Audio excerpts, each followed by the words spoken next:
Assalamualaikum warahmatullahi wabarakatuh. Perkenalkan, nama saya Ilham Danjitna Wijaya. Saya bersama teman-teman saya dari kelompok 2 fase 5 akan mempresentasikan tugas kolaborasi EPS dengan judul Pengaruh Media Sosial TikTok bagi Perkembangan Karakteristik Remaja di Fase L5 SMA Negeri 1 Lembang.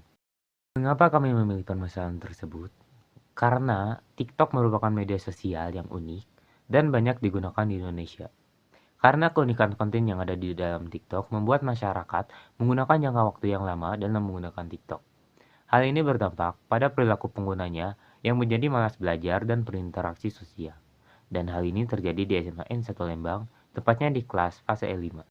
Berdasarkan dari latar belakang uraian tersebut dan dari pengamatan yang dilakukan, maka rumusan masalah yang dapat diambil dalam penelitian ini adalah: yang pertama, bagaimana penggunaan aplikasi TikTok pada siswa fase E5 di SMA Negeri 1 Lembang. Yang kedua, apa pengaruh ketergantungan dengan TikTok terhadap perilaku siswa fase E5 di SMA Negeri 1 Lembang. Yang ketiga, mengapa banyak siswa menggunakan TikTok sehingga memiliki ketergantungan dengan TikTok. Yang keempat, akibat dan dampak yang timbul terhadap pembelajaran siswa. Dan yang terakhir adalah pengaruh dari kecanduan menggunakan aplikasi TikTok yang timbul terhadap kecerdasan siswa.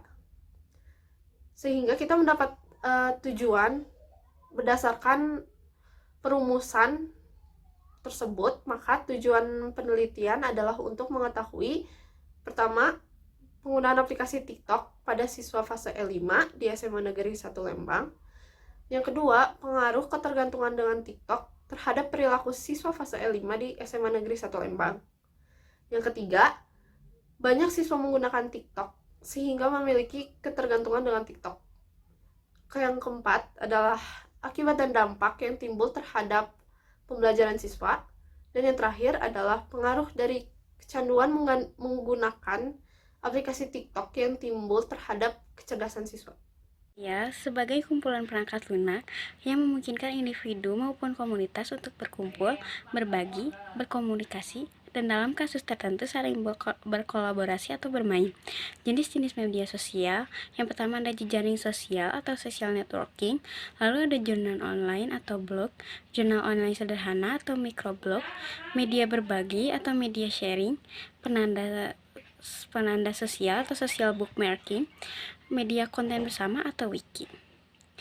Pengaruh media sosial ada pengaruh positif dan pengaruh negatif. Untuk pengaruh positifnya, media sosial memudahkan kita untuk berinteraksi dengan banyak orang, memperluas pergaulan, jarak dan waktu bukan lagi masalah, lebih mudah dalam mengekspresikan diri, penyebaran informasi dapat berlangsung secara cepat, dan biaya lebih murah. Untuk pengaruh negatifnya, media sosial menjauhkan orang-orang yang sudah dekat dan sebaliknya. Interaksi secara tatap muka cenderung menurun, membuat orang-orang kecanduan terhadap internet, masalah privasi, menimbulkan konflik, rentan terhadap pengaruh buruk orang lain. Remaja merupakan suatu usia di mana individu menjadi terintegrasi ke dalam masyarakat dewasa. Sedangkan perilaku remaja merupakan tindakan atau aktivitas dari manusia itu sendiri yang mempunyai bentengan yang sangat luas, antara lain seperti berbicara, tertawa, menangis, dan yang lain sebagainya. Nah, faktor yang mempengaruhi perilaku remaja ini antara lain adalah lingkungan sekolah, lingkungan pertemanan, keluarga, dan lingkungan masyarakat. Memasuki metodologi penelitian, yang pertama populasi terdapat di SMA Negeri 1 Lembang. Yang kedua, sampel fase E5. Yang ketiga, pendekatan penelitian kualitatif karena bersifat deskriptif dan melakukan pengumpulan data menjelaskan masalah serta mengurai solusi secara sistematis. Yang keempat, teknik pengumpulan data yang kami ambil wawancara tertutup di mana kami mewawancarai para narasumber secara langsung. Pembahasan penggunaan TikTok pada remaja dikarenakan adanya kenyamanan dari konten-konten yang disediakan TikTok, memudahkan mencari konten yang diinginkan maupun untuk mengetahui berita terkini. Dalam sehari bisa terlewat beberapa jam hanya untuk melihat konten-konten di TikTok. Lamanya remaja menggunakan TikTok berpengaruh terhadap pola pikir dan perilakunya, di mana bisa membuat remaja memilih untuk diam di rumah bermain TikTok daripada bersosialisasi keluar atau melakukan hal produktif lainnya. Akibat dan dampak yang timbul terhadap pembelajaran siswa adalah bahwa walaupun sedang jam pelajaran, ketika ada guru maupun tidak, teman sesama siswa maupun diri mereka sendiri membuka TikTok. Hal tersebut menyebabkan kurangnya konsentrasi belajar karena lebih memilih untuk menonton TikTok. Terdapat pengaruh dari kecanduan menggunakan TikTok terhadap kecerdasan siswa. Tidak sedikit yang mengatakan bahwa kecanduan ini berpengaruh terhadap kecerdasan siswa. Menurut para siswa, jika kecanduan, maka akan membuat siswa menjadi malas sehingga lebih memilih bermain TikTok daripada belajar. Tetapi, kembali juga kepada individu masing-masing. Ada yang tidak terpengaruh kecerdasannya, hanya menjadi lebih malas. Maka dari itu, diambillah kesimpulan, pengaruh TikTok terhadap perilaku remaja yang menjadi malas untuk belajar dan berinteraksi sosial dengan lingkungan dunia nyata.